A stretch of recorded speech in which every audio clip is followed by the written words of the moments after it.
The storm did not pass, it grew. By the time Sister Magdalene was escorted from the storage wing, the sky had turned violent. Wind tore through the trees, bending them toward the convent, as if nature itself were bowing to something terrible. Rain lashed against stone walls. Thunder shook the bell tower, and inside the convent, the candles in the chapel flickered wildly, though no one was there to see. The three sisters moved in silence now. The men had already left through the forest path, frightened, unwilling to involve themselves further.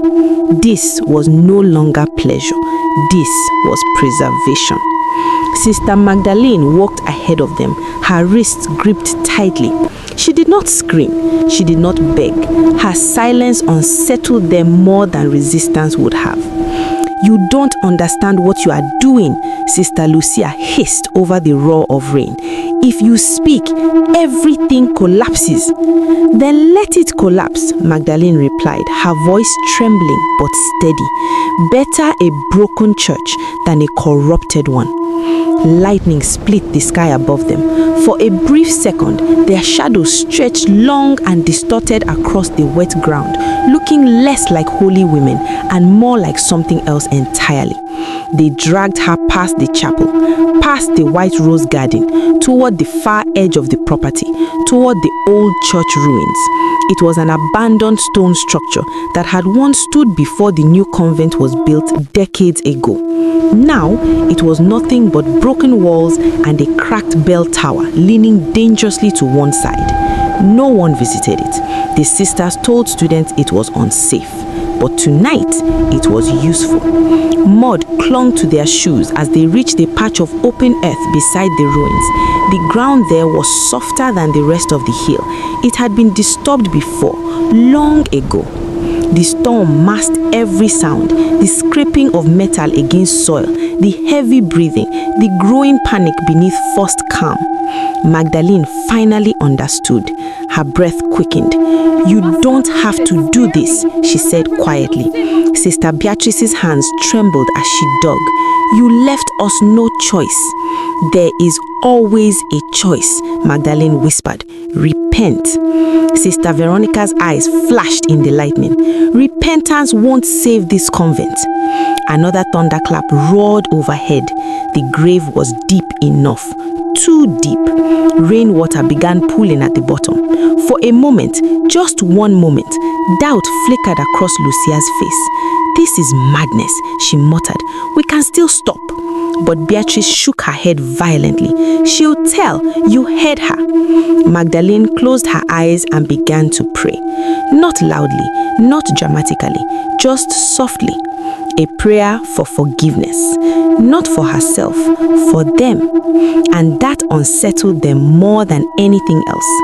When they lowered her into the earth, the rain fell harder, almost violently, as if trying to intervene. Magdalene's white habit darkened with mud. Her breathing became uneven. "You can still climb out," Veronica said coldly, though her voice shook. "Swear you will stay silent." Magdalene looked up at them through rain and shadow. Her face was pale, but her eyes were unwavering.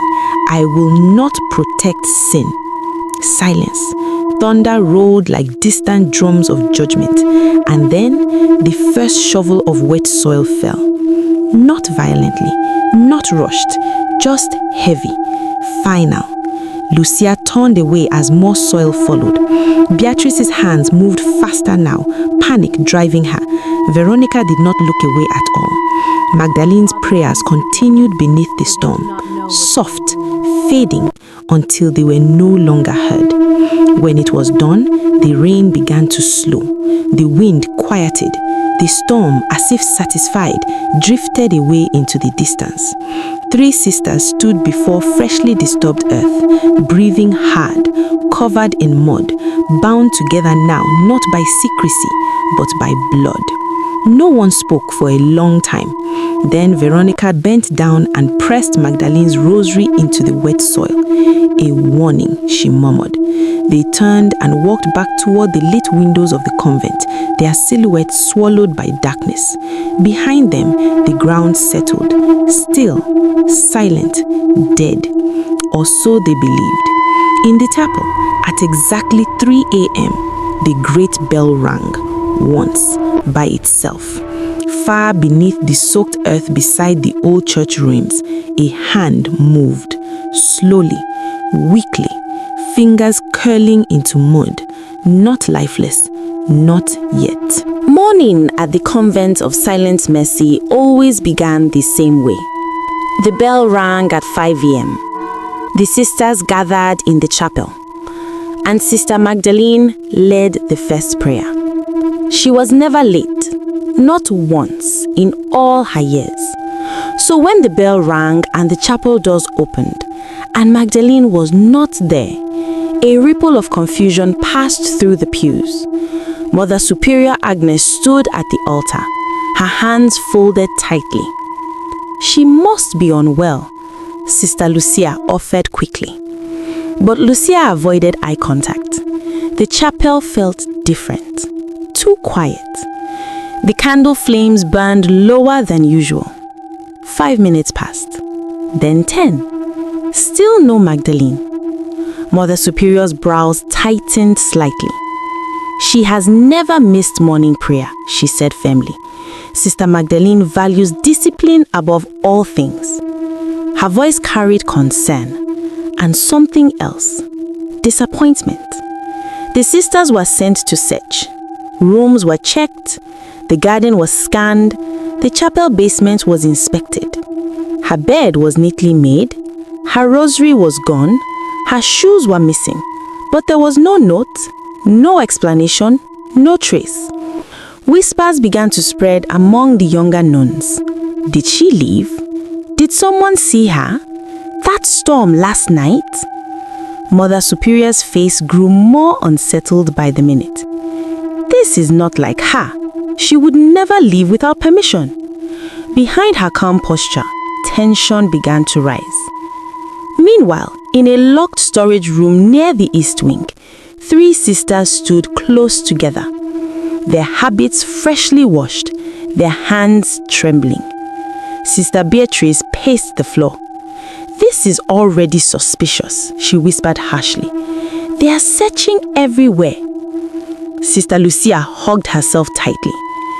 "What if someone saw us last night?" "No one saw us," Veronica snapped, though her voice was lower than usual. There was dirt still beneath her fingernails. She had not noticed. Lucia turned toward her slowly. "Veronica, you are the eldest." Silence filled the small room. Beatrice nodded. "You should be the one to speak to Mother Superior." Veronica's eyes lifted sharply. "What?" "You are the most respected among us," Lucia continued quickly. "She trusts you. If we speak, she will question us. But you, she listens to you," Beatrice finished. Veronica's jaw tightened. "And what exactly do you expect me to say?" Lucia took a slow breath. "We tell her we saw Magdalene running away. With a man," Beatrice added. Veronica stared at them. "And why would Magdalene run away with a man?" Lucia stepped closer, lowering her voice. "You tell Mother Superior you tried to stop her." Beatrice's eyes flickered with nervous calculation. "You say you caught her near the old path behind the chapel. You confronted her. You told her she was breaking her vows." Veronica's face remained still. Lucia swallowed. "And in the struggle, she picked up a stick." A pause. "She hit you on the head." Beatrice stepped forward. "You collapsed. You don't remember anything after that. When you woke up this morning, she was gone." The room felt smaller, tighter, the lie forming between them like smoke. Veronica's breathing slowed. "And the bandage?" she asked quietly. Lucia forced a weak smile. "We'll make one." Minutes later, Sister Veronica emerged into the courtyard. A white cloth was wrapped around her head, stained faintly red, but not with blood. Wine. Her steps were slow, measured. She made sure to sway slightly as she walked. The other sisters noticed immediately. Gasps echoed. Mother Superior turned sharply. "Veronica, what happened?" Veronica hesitated just long enough. Her tears welled in her eyes. "I didn't want to say anything," she began softly. The courtyard fell silent. Even the wind seemed to pause. "I saw Sister Magdalene last night," Veronica continued, her voice shaking perfectly. "She was near the back path with a man." A collective intake of breath. Mother Superior's face hardened. "That is impossible." "I thought so too," Veronica whispered. "I tried to stop her. I told her she would destroy everything." Her hand touched the bandage gently. She panicked. She grabbed a stick and struck me. Lucia stepped forward on cue. "We found her unconscious near the trees at dawn," she added carefully. Beatrice lowered her head, playing her role. When she woke up, Magdalene was already gone. Mother Superior stared at Veronica in disbelief. "You are saying Sister Magdalene ran away?" Veronica let a tear fall. "I didn't want to believe it either." Silent long, uncomfortable. The younger nuns whispered anxiously among themselves. Mother Superior finally turned away, her face clouded with shock. "We will inform the bishop," she said quietly. "But until we know more, this matter stays within these walls." Her disappointment was visible. But beneath it, something else flickered in her eyes. Suspicion? Doubt? Or something darker? As the sisters dispersed, Veronica allowed herself one small glance toward the far edge of the convent grounds, toward the old church ruins. The soil there looked undisturbed now, smooth, silent, safe. Or so she told herself. That night, at exactly 3 a.m., the chapel bell rang again, louder, before, longer, and this time, it did not stop. The first night after the lie was told, the bell rang at 3 a.m. Not once, not twice, but 13 times.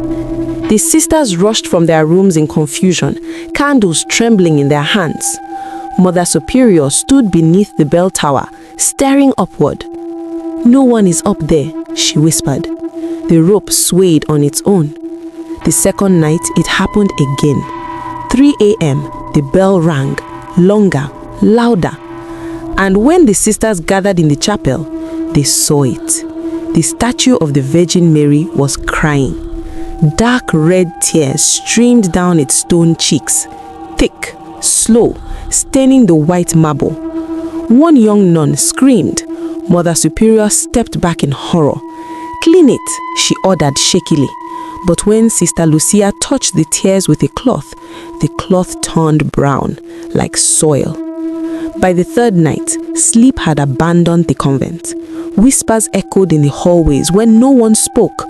Low chanting filled the chapel after midnight, but when the doors were opened, no one stood inside. The confession booths began murmuring secrets, real secrets. Voices inside them whispered, "You buried her. You watched her pray. You let the earth swallow innocence." Sister Beatrice stopped going near the chapel entirely. Sister Lucia refused to sleep alone. Sister Veronica said nothing, but she no longer looked at the garden. Then the footprints began. Death footprints, small, bare, leading from the chapel to their rooms. The first time Sister Lucia saw them, she froze in the doorway. They began at her window, crossed her floor, stopped at her bed. She did not sleep that night. The next morning, she woke up choking, coughing violently. When she spat into her hand, it was soil, wet, dark, grave soil. Her scream echoed through the east wing. Sister Beatrice's warning came 3 nights later. She woke unable to breathe. Her hands clawed at her throat in panic. A rosary was wrapped tightly around her neck, the same rosary they had buried with Magdalene. The beads pressed into her skin, not cutting, not choking fully, but tight enough to remind her, tight enough to say, "I am close." When the others removed it, the rosary crumbled into death. Outside the convent walls, news began spreading. One of the wealthy donors was found dead in his home. No sign of struggle, just a look of terror frozen on his face. Another drowned in a shallow bathtub. Another was discovered collapsed in his office, soil under his fingernails. The town whispered about curses. The convent pretended not to hear, but inside they knew. The torment did not stop. Candles bled wax that looked like flesh. The chapel doors slammed shut during prayer. And at 3 a.m., the bell now rang without pause for several minutes. And then the killing began. Sister Beatrice was the first. She was found in the storage wing, the same place where the sin began. No wounds, no blood, just her body lying on the cold stone floor, covered in a thin layer of dirt, her eyes wide open, staring at the ceiling, as if she had seen something rise from below. Sister Lucia lasted 2 more nights. She tried to run, packed a bag, reached the gate at midnight, but the gate would not open. The iron bars felt like stone. The next morning, she was discovered near the old church ruins, collapsed beside the very ground they had disturbed, her hands buried deep in the soil, as if she had been trying to dig something out or escape something beneath. Only Sister Veronica remained, and she was no longer sleeping. Her reflection no longer followed her movements correctly in mirrors. She heard Magdalene's voice whispering during prayer, "You will speak, you will tell them, you will kneel." On the 7th night, the bell did not wait until 3 a.m. It began ringing during evening prayer, wild, uncontrolled. The chapel doors slammed shut, candles blew out, darkness swallowed the room. And when the emergency lanterns were lit, she was there, Sister Magdalene, standing at the altar, her white habit stained with earth that never fell away, her face pale, her eyes hollow, yet burning with something ancient. The entire convent froze. Mother Superior dropped her candle. Veronica collapsed to her knees instantly. "Forgive me," she sobbed. Magdalene did not move towards her. She only raised one hand slowly and pointed at the altar. Veronica understood. Shaking violently, she crawled forward and she confessed. "I lied," she screamed. "She did not run away. We killed her. We buried her alive beside the old church ruins." Gasps erupted through the chapel. Mother Superior staggered backward. "You murdered her? A devoted servant of God?" Tears streamed down her face. "What have you done?" The younger nuns cried openly. Shock, horror, disbelief. The truth shattered everything. Veronica turned slowly towards Magdalene. "I have told them," she whispered weakly. Magdalene stepped closer. For the first time, her expression softened, not with forgiveness, but with completion. Veronica exhaled and collapsed. Her body went still before it touched the ground. Silence swallowed the chapel. When the sisters looked up again, Magdalene was gone. Only a trail of dirt remained where she had stood. The next morning, the grave beside the old church ruins was found open, empty. From that day forward, the Convent of Silent Mercy changed. The bell still rings at 3 a.m., but only once. The statue no longer cries. The whispers stopped. The storage wing was sealed forever. And it is said, if a nun breaks her vow within those walls, she will hear soft footsteps behind her, death falling gently to the floor, and a voice that whispers, silence, obedience, purity. Sister Magdalene did not leave. She became something else.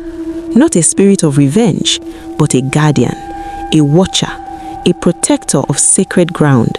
and punishment for those who corrupt it. Now, I want to ask you something important. If you were Sister Magdalene, what would you have done? Would you have rested and left everything to God? Would you have hunted those who betrayed you? Or would you have forgiven them? Tell me in the comment section what you think. Thank you so much for watching this story to the very end. If you enjoyed this dark and captivating tale, please like the video, share it with someone who loves horror stories, comment your thoughts below, and subscribe and hit the notification bell so you never miss another interesting and chilling story like this one. Until next time, be careful what vows you break.